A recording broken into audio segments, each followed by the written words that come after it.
Hi, welcome to Minutes with Mickey, a time for us to wonder about the story 15 years. We find this story in 2 Kings chapter 20 and 2 Chronicles chapter 32, verses 24 to the end of the chapter. Hezekiah has been a great king. He has served the Lord faithfully. He has honored him, destroyed the high places, brought everything back into the temple.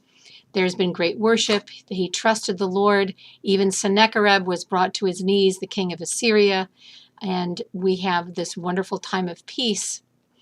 But then Hezekiah falls ill, gravely ill, and Isaiah tells him that he is going to die. And Hezekiah prays to the Lord to be healed, prays for grace, and God gives it. God tells Isaiah, yes, go ahead and tell Hezekiah that I will give him 15 more years. But there's something that happens here in this story. And I think that if you take a look at it from the two different texts, it's very, very interesting.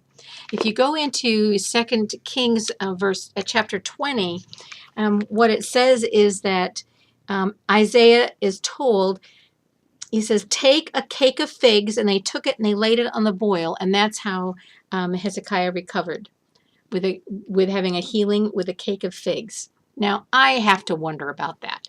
What in the world would a cake of figs do to heal a boil? But apparently it does.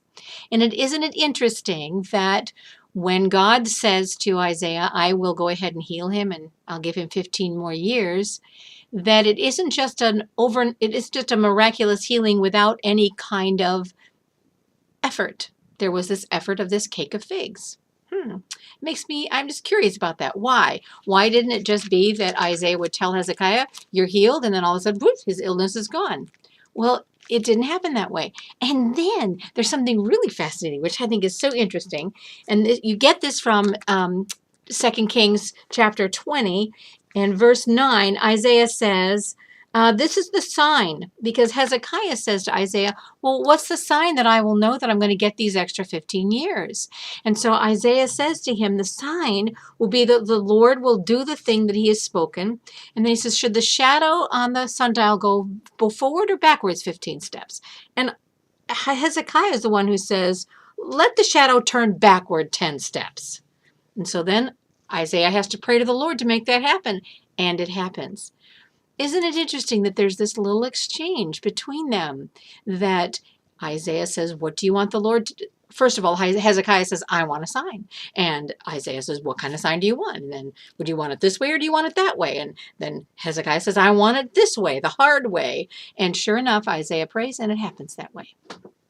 I just think that's really fascinating.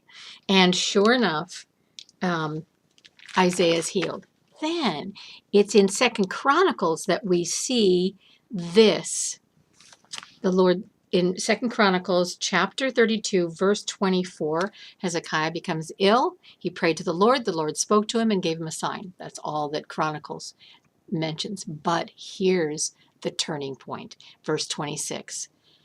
But Hezekiah gave no return for the benefit he received, because his heart was proud.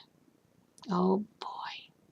His heart was proud. And in the midst of this pride, he receives a delegation from Babylon. He shows them all the wealth of his kingdom. He shows them the gold and the silver of Jerusalem. And Isaiah comes to him and says, what were you doing? And he says, well, I was showing. And he says, oh my goodness, now all of this will be taken away from you. It's in 2 Chronicles that we read this part too. However, Hezekiah humbled the pride of his heart, both he and the inhabitants of Jerusalem, so that the wrath of the Lord did not come upon them in the days of Hezekiah. Hezekiah averted having the punishment on himself. He was given those other 15 years, and during those 15 years, God kept his promise that nothing evil would befall. But it was after Hezekiah that we have the downfall, the prophecy that Isaiah mentioned, that God would bring people. And this message is for all of us. It's pride. We saw that pride in Sennacherib in the story before. We see now that pride has taken root in Hezekiah's heart. He did not honor the Lord. How many times has God done something for you that you have prayed for and asked for? And when the answer was given and the benefit came, did you stop and ask the Lord? Thank him for it. Give him the honor and the glory.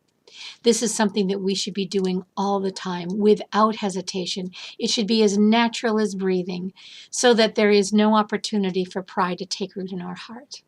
All that we have, all that we are, is because of who God is and nothing else. And nothing else. The minute pride sets in, as my mother used to always remind me, pride cometh before the fall. These 15 years that Hezekiah was given extra are God's grace. What is God's grace giving you? How are you keeping away from the door of pride in your life? Have a great week.